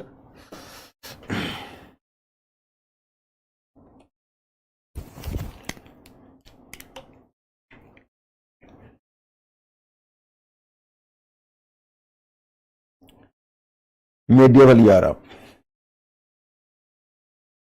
First, you are observing here political structure.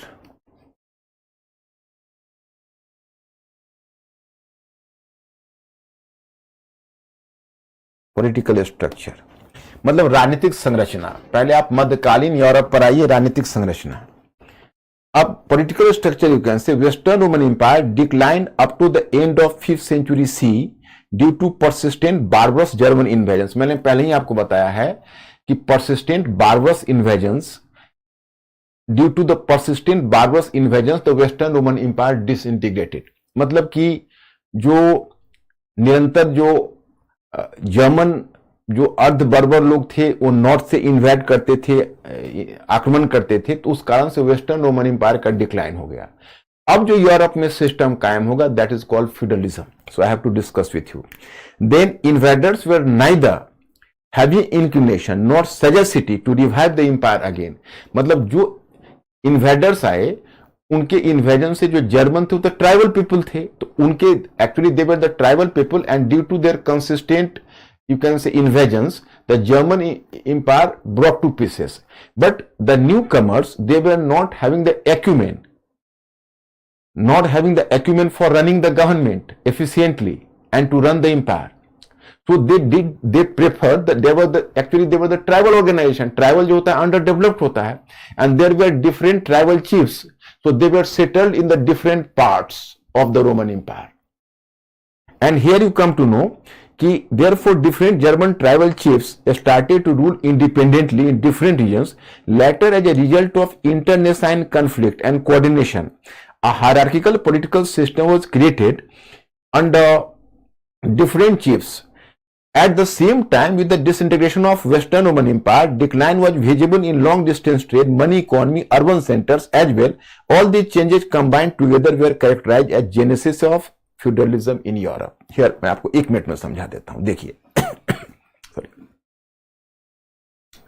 ये रहा western Roman empire. इधर कहीं ढक जाएगा मुझसे, तो इसलिए मैं इसको दूसरे एरिया में करता हूं. चलिए, ये रहा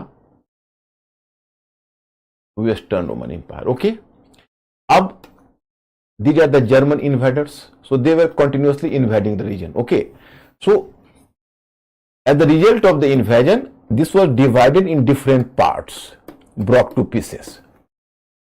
And then the German invaders came. They were the tribal people, they were the barbarous. मतलब जो जर्मन आक्रमणकारी आए वो अर्ध सभ्य थे, वो ट्राइबल्स थे, जनजाति थे. उनमें सरकार चलाने की क्षमता नहीं थी, गवर्नमेंट रन करने की, और ना उनमें पॉलिटिकल एक्यूमेन था. तो वो क्या किए कि डिफरेंट रीजन्स में जहां जहां वो सेटल हो सकते थे वहां सेटल हो गए. ओके, अब सेटल हो गए तो अब ये चीफ थे, तो इनके पास अपनी एक लोकल मिलिशिया थी, आर्मी थी, जैसे अफगानिस्तान में देखते हो. And they started to rule independently in the region. अब इस रीजन में रूल करना शुरू किया, इस रीजन में रूल करना शुरू किया, इस रीजन में तो रूल करना शुरू किया. तो ये सब अलग अलग रीजन में रूल करना शुरू किया. और इनको जो पेजेंट्स थे, जो किसान थे, peasants, so peasants were actually after the disintegration of western Roman empire, the peasants were in dire need of the some authority for maintaining law and order condition, because the peasants were having a sense of insecurity in case of the disintegration of the empire. So peasants basically they submitted before the local chief and they started to give the tax to the local chief. In return, the local chief was giving them the protection. So there was the question of mutual dependence between the two. मतलब वो जो local chief आए तो उन्होंने pageants को basically उन्होंने उनको भी तो अपना एक मिलिशिया थी या उनका अपना एक्सपेंडिचर चलाने के लिए उनको भी टैक्स चाहिए, और पेजेंट्स को भी लगा कि भाई ऐसा है कि अगर इसको थोड़ा सा सपोर्ट, अगर ये हमको लॉ एंड ऑर्डर बेटर करना है तो इसका प्रोटेक्शन ले लेते हैं, इनको थोड़ा टैक्स देते हैं। तो peasants started to give tax to local chief, so there was the mutual dependence over them. अब आपको जो पैराग्राफ है उसमें ये है कि अब different tribal chiefs started to rule in different regions independently, but now my students there was the internecine war। अब इनके बीच भी आपस में वॉर होता था, and apart from that, apart from the war there was the marital relations। तो दोनों के बीच मान इन सब के बीच जो वॉर और मैरिटल रिलेशनशिप होता था। अब मान लीजिए किसी इलाके में अगर दादा ही होते हैं, आप समझते हो जो बड़े बड़े जो गुन्स होते हैं, तो उनके बीच भी आपस में एक हायरार्की बन जाती है। क्यों? तो उसमें कोई ज्यादा पावरफुल होते हैं, कोई थोड़ा कम पावरफुल होते हैं, तो एक दूसरे के अंदर में सबमिट करने लगते हैं। एक दूसरे जो पावरफुल होता है वो दूसरे को प्रेसाइज करता है कि तुम हमारा मतलब सबऑर्डिनेट बनो। तो एक हायरार्किकल स्ट्रक्चर जो वॉर है, वॉर से फिर मैट्रिमोनियल रिलेशन से एक प्रकार का हायरार्किकल स्ट्रक्चर बन गया, जो हायरार्किकल स्ट्रक्चर ऐसे था।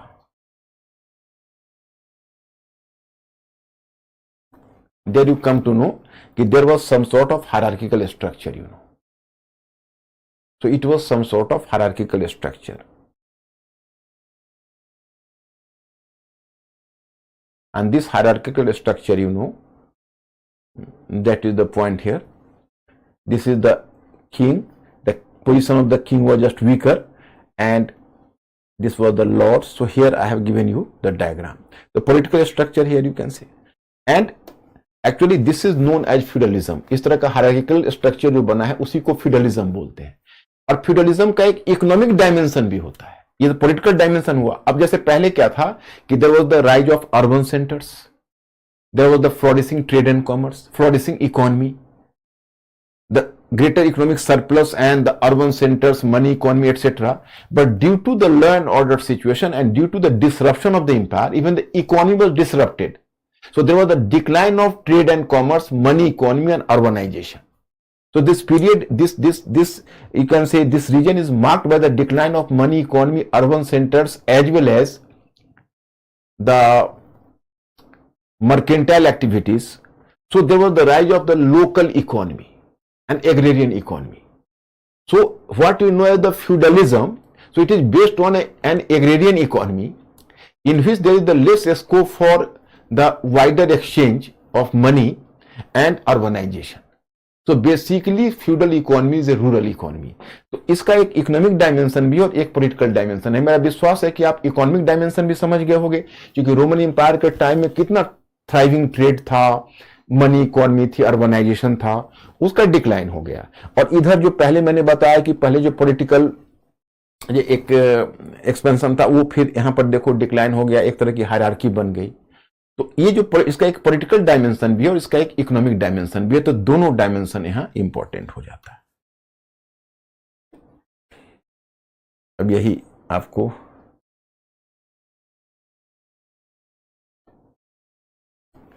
अब this is known as feudalism. Feudalisation of administrative structure was one of the most important features of medieval Europe.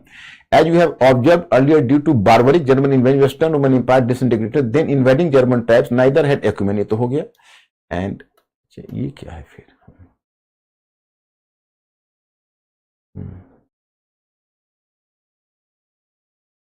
Even peasants submitted before the local chiefs, ये मैं आपको समझा चुका हूं। अब देखो यही हायरार्की है। अब हायरार्की में क्या है, ये हायरार्की बनेगी, that is king, you are observing here, that is king. Actually, after the rise of feudalism, the position of king was just a moon among stars. A moon among stars, so you can say larger star among stars. क्योंकि बीच में देखो direct hierarchy बन गई। अब ये सबसे largest जो feudal chief है वो लॉर्ड कहलाए। लॉर्ड के सामने एक और भी नाम है, you are using the term lord और duke for that. Then beneath it was baron, and beneath baron there is knight. So there is some sort of hierarchy: king, lord, baron, and knight. Here the king used to provide jagir to lords or earl, who in return rendered military service to the king. Then even the Lord offered a part of his five कहते हैं जागीर को, that is called Jagir, Jagir, to a subordinate baron who also used to give patronage to knights. All were bound to each other through loyalty and patronage. In this system, the position of the king was weak as he depended on subordinate lords for military support and also for feudal dues. My students, here you come to know about the hierarchical structure, and there was, you can say, king, and king was at the highest ladder, and beneath the king there was the lord, and beneath the lord there was baron, and beneath the baron there was knight. So जो king है, king के नीचे Lord हुआ, Lord के नीचे बैरन हुआ, बैरन के नीचे नाइट हुआ, और some sort of hierarchy was created in this structure. तो अब क्या है, देखो किंग है, ये नाम मात्र का किंग है, it was a nominal king. अब this region is occupied by lord already, but king had to give the normal acceptance कि भाई ये रीजन तुम्हारा रहा. And likewise baron is working, the lord is one sense, in theoretically lord is working under the king, but practically lord is free. And here you can say baron is working under the lord and knight is working under the baron. So king used to give jagir to lord, and lord was giving him a specific amount per annum, that is called the feudal dues. मतलब एक खास amount Lord की तरफ से king को जाता था प्रत्येक एनम, जिससे किंग का अपना एक्सपेंडिचर चलता था. But king could not maintain his own army because king was not having such resources और money on whose basis he could maintain a strong, he maintain his an independent army. तो king के पास कोई army नहीं होती थी. King was not maintaining its own professional bureaucracy, king के पास कोई प्रोफेशनल ब्यूरोक्रेसी नहीं होती थी. किंग लॉर्ड पर डिपेंड करता था और लॉर्ड उसको प्रोवाइड करता था कुछ एक्सपेंडिचर, और जब किंग को आवश्यकता होती थी, if there was required, so lord was just giving him the military support, and lord was working as the bureaucracy of the king. मतलब लॉर्ड ही किंग को सपोर्ट करता था, लॉर्ड ही किंग के ब्यूरोक्रेसी के रूप में लॉर्ड काम करता था. तो मतलब है कि किंग के पास अपनी कोई कैपेसिटी नहीं थी, he was practically depending over Lord. So the position of the king was weak. Then comes the turn of baron. Now you are just observing here the turn of baron. So what's the temperature? You have to increase the temperature. What is the temperature? So then comes the turn of baron. What is the specific feature of baron? So baron is just working under the lord, and lord use to give fief is called jagir. Jagir का मतलब होता है land, tract of land baron को देता था. बदले में बैरन Lord के प्रति लॉयल्टी रखता था, माने baron use to express the loyalty to lord, and lord use to give patronage to baron. Likewise, baron used to give jagir to knight, and knight was taking the oath of service to and oath of loyalty to baron, and then the baron was giving some sort of protection to knight. So some sort of hierarchical structure was being maintained at that time. Some sort of hierarchical structure was being maintained at that time, you can say. So this situation was going on. Okay? King, lord, baron and knight. This was the hierarchical structure, you know.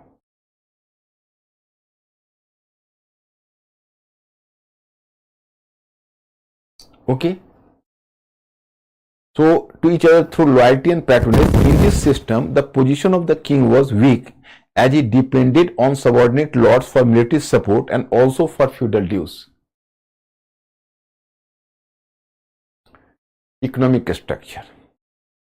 Now, my students, feudalism was having their specific economic structure. तो political structure मैंने कहा, हाँ आपके मन में एक सवाल खड़ा होगा, इसका हम पहले से ही रिप्लाई कर रहे हैं. Some idea may come to your mind कि अब किंग इज सो वीक, तो why the lord is expelling the king? It is due to the fact that कि जैसे यहां पर आप लॉर्ड देख रहे हो, बैरन देख रहे हो, नाइट देख रहे हो, तो you can keep your mind कि the single lord, single baron, single knight. That is wrong. There is the hierarchy of lords. You can say the number of lords. मतलब यहां पर तो मैंने एक लॉर्ड आपको डायग्राम में दिखाया है, यहां सैकड़ों लॉर्ड्स हैं. Then thousands of barons, thousands of knights. The point is that कि lords were competing with each other. तो lords का आपस में competition है. तो आपस में competition होने के कारण lords के लिए मतलब आपस में जो rivalry है उनका, so due to their internal rivalry they could not remove the king because king is after working as the mediating force. इसलिए वो किंग को हटा नहीं सकते थे. वो किंग को एक चाहते थे, उसमें किंग के पास पावर तो नहीं था. So just they maintain the king as the nominal head. King was not having the control. This is the political structure my students. अब ये देखो economic structure. What is this? I have to make you clear. Feudalism was having an economic dimension too. After the fall of the Roman Empire, trade and urban economy were also declined. Urban economy also declined, not were declined. Urban economy also declined. Feudalism is marked by ruralization of economy in which trade and money economy played an insignificant role. But देखो एक तरह से ग्रामीण, आपको मैंने पहले ही बताया कि जब रोमन एम्पायर का डिक्लाइन हुआ और फ्यूडलिज्म आया तो जो नगर थे, जो ट्रेड था, जो मुद्रा थी, जो मनी का यूज था, वो सब डिक्लाइन कर गया. तो रूरलाइजेशन हुआ. रूरलाइजेशन का मतलब ग्रामीणीकरण हो गया इकोनॉमी का. On the other side the role of agrarian economy increase. अब इकोनॉमी में चूंकि ट्रेड का डिक्लाइन हुआ है, मनी इकोनॉमी का डिक्लाइन हुआ है, अर्बन सेंटर्स का डिक्लाइन हुआ है, so obviously you can say कि there was the growing role of what? Growing role of agrarian economy. Agrarian economy means की जो एग्रीकल्चर है उसका इंपॉर्टेंस इकोनॉमी में बढ़ गया.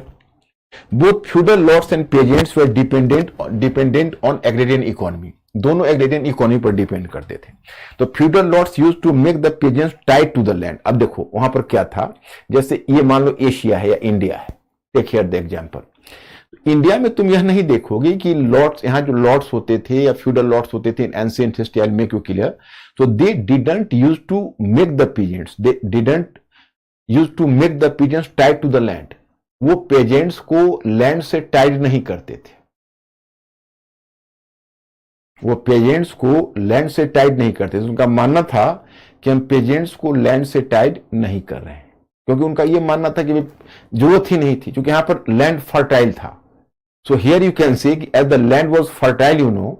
सो अब नाउ पॉइंट इज दैट कि they were not using the vast tract of land for the production. मतलब अब देखो एक मैं इसको हिंदी में बोल देता हूं, फिर मैं आपको इंग्लिश में बता दूंगा. एक्चुअली हुआ क्या कि इंडिया में लैंड फर्टाइल था. It was the one of the most fertile regions of the world, India, you know. तो चूंकि लैंड फर्टाइल था तो यहां पर उनको मतलब प्रोडक्शन के लिए बहुत ज्यादा लैंड को टिल नहीं करना पड़ता था, मतलब नहीं जोतना पड़ता था, कल्टीवेट नहीं करना पड़ता था. और यूरोप में लैंड था वो इनफर्टाइल था.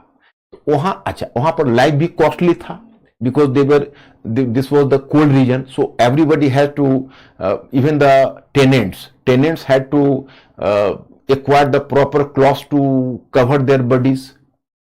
अपने बॉडी को ढकने के लिए उनको भी प्रॉपर वार्म क्लॉथ चाहिए. तो अब उतने सारे रिक्वायरमेंट को पूरा वो नहीं कर पाते थे. उसके लिए उनको बहुत ज्यादा लैंड कल्टीवेट करना पड़ता ताकि लॉर्ड्स को भी रिसोर्सेस मिलता रहे और पेजेंट्स का भी काम चले. इतना ज्यादा लैंड को कल्टीवेट करते थे और उनका पॉपुलेशन कम था. यूरोप का, एशिया तो आप जानते हो बहुत रिच रहा है पॉपुलेशन में. तो यहां पर क्या है कि वहां पर पॉपुलेशन कम था तो उनकी मजबूरी थी कि वो पेजेंट्स को पहले से ही लैंड से बांध देते थे. बांधने का मतलब हुआ कि तुम लैंड खाली करके नहीं जा सकते, ताकि वो उनको वक्त पर जब जरूरत हो तब उनको लेबर मिल सके एग्रीकल्चर में काम करने के लिए. तो इसीलिए तुम देखोगे कि there is the use of the term serfdom. एक टर्म बड़ा यूज होगा, आप लोग भी कहीं देखोगे, सर्फडम. इसको कहते हैं कृषि दास्ता. स्लेव मतलब एग्रेरियन स्लेव, सर्फडम. इनको लैंड से बांध दिया. तो feudal lords used to make the peasants tied to the land. Peasants और tenants could not vacate the land and had to provide free labour on certain days of the week. This was called serfdom. अब यहां labour को एक certain days अपने lords के land में काम करना है और उसी को बोला गया सर्फडम. यानी कि here I am in English, I am just making clear. देखो, in fact in India the land was fertile. So here you can say if landlord had to cultivate the land, so the landlord was not supposed to cultivate the land in larger quantity. So even they are just going to cultivate the land in a smaller quantity, so that will suffice to fulfill their need, because it was the hot region. So even the peasants were having the less requirement to fulfill. For example, 9 months they are the summer period, so they could have their half body naked, so they didn't require the, you can say, large number of clothes to cover their body, as you find in case of European peasants, because this was a cold region, you know. And in India, there was the substantial number of population. India was a very populous country from the ancient period onwards. And Europe was, you can say, a very sparsely populated region. And here the land was infertile. So in order to fulfill the requirement of the luxury of landlords and the basic requirements of peasants, the lords were supposed to cultivate the larger tract of land. So it required the very, you can say, mobilization of the labor on the massive scale. And in Europe, there was, you can say, the sparsely populated region, so there was always the dearth of the actual number of labor. So as there was the dearth of the actual number of labor, you can say, so here I have to inform you, as there was the dearth of the actual number of labor, so the lords in Europe were just compelled to tie the peasants to lands. So this was, the whole process was known as serfdom. इसी को serfdom कहते हैं. तो मैं students, basic आप feudalism का समझ लो. अब कहो मैं फ्यूडलिज्म क्यों बता रहा हूं, मैं आपको रेनेसां बता ही नहीं सकता, मॉडर्न यूरोप बता ही नहीं सकता जब तक इस सिस्टम को ब्रेकअप नहीं बताएंगे. तो आज I have to stop today here. I will continue the you can say conversation tomorrow. And my students, you have, you can say, maintain your patience. A time will come in 2 and 3 days. You will just, your base point is clear, everything will be clear. और आप लोग मेरा जो study materials को पढ़िए. वैसे NCERT book में formality के लिए आपको बता देता हूं, लेकिन मेरा सजेशन मानिए, you have to go through my study material. That is suffice to fulfill your need. And I will make you understand the class itself. I am entertaining your queries as well, you know, so no problem at all. So I am stopping here, my students. I'll just carry this whole debate tomorrow. Thank you very much. I'll see you tomorrow.